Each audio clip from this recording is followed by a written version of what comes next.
Ever wonder if the world you know is the only one that's ever been? What if I told you that maps drawn before the year 1700 show a world that is almost unrecognizable today? A world that, for some reason, seems to have been erased from our history books. Let's dive into the archives.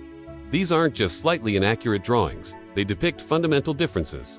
We're talking about continents with completely different coastlines. North America, for instance, is often shown with a massive inland sea, a geographical feature that's entirely absent today. Where did all that water go? And it's not just land. Major rivers, the lifeblood of ancient civilizations, are charted where today there are only deserts. The Sahara, for example, is crisscrossed with waterways on some of these old maps.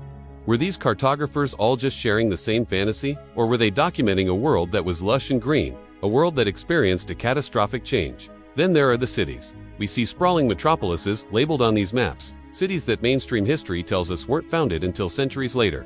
How can a city exist on a map from the 1600s when it was supposedly established in the 1800s? It's a paradox that challenges the very timeline we've been taught. It makes you question everything. But here's where it gets truly strange. Right after the turn of the 18th century, around the 1700s, there's a hard reset. Suddenly, all these old maps become obsolete.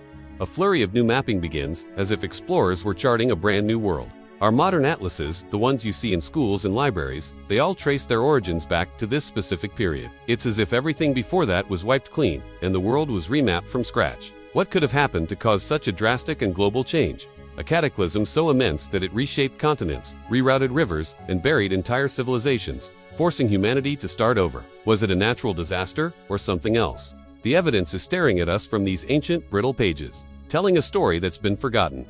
This marks the end of our initial 1700 Reset series, but the mystery is far from solved. We've only just scratched the surface of what these old maps are telling us. If you're as intrigued as I am and want to keep digging into this hidden history, make sure to subscribe and hit that notification bell. Part 5 of our investigation is coming soon, and we're going deeper than ever before. Thanks for watching.